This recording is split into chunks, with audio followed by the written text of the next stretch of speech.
Praise God.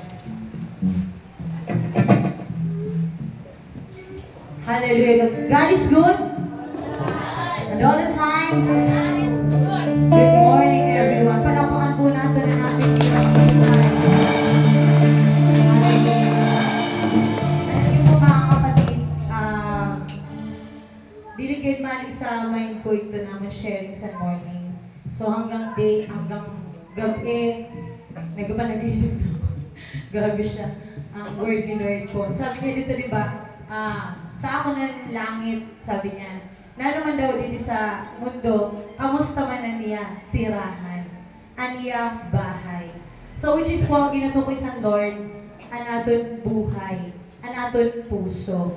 So na naman kaya ang status sa aton sa templo sa Diyos. No? Hindi ba ni Lord kailangan ng mga tupa na ialay natin o nasa ba kita mga tupa? Hindi ni Lord kailangan na natin mga hayop para ialay kan Lord pinapasam yung handog. Kundi alam po natin ang ginanap sa Lord, ang ating papuri na buhay, handog, living sacrifice, holy and acceptable. So sugad nagatuod ako na kadaw sa sugad, amoy ng dara-dara para sa pag-offer sa atin Lord. Amen ba?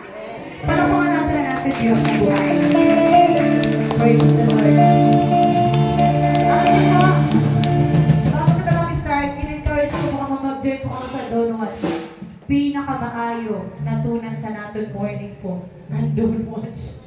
Grabe ka sadya, maski mapiraw. Ano ba nagamata na alas 3, may alauna, may alas 5 na nga rin, may alas 7 na. At Ate Jess, nakukulangan kayo ako sa pwede anuan kay bakit ang boses ko obvious na paus. Pwede gawan mo ng paraan. Praise the Lord. Hallelujah. Handa na mga mapulang lahat sa Panginoon. Salamat sa Panginoon. Diba ako lang siya. Ready na mga pulis sa Diyos na buhay. Amen. Sabi po sa kanta.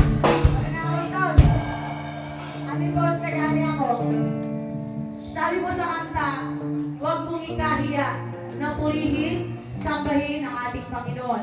Sa panahon po niyan, pensin ang mundo.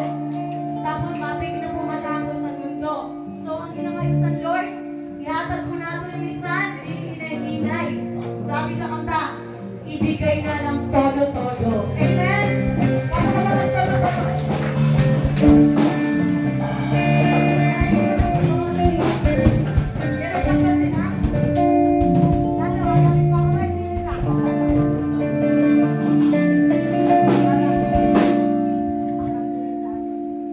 Hey, gabi.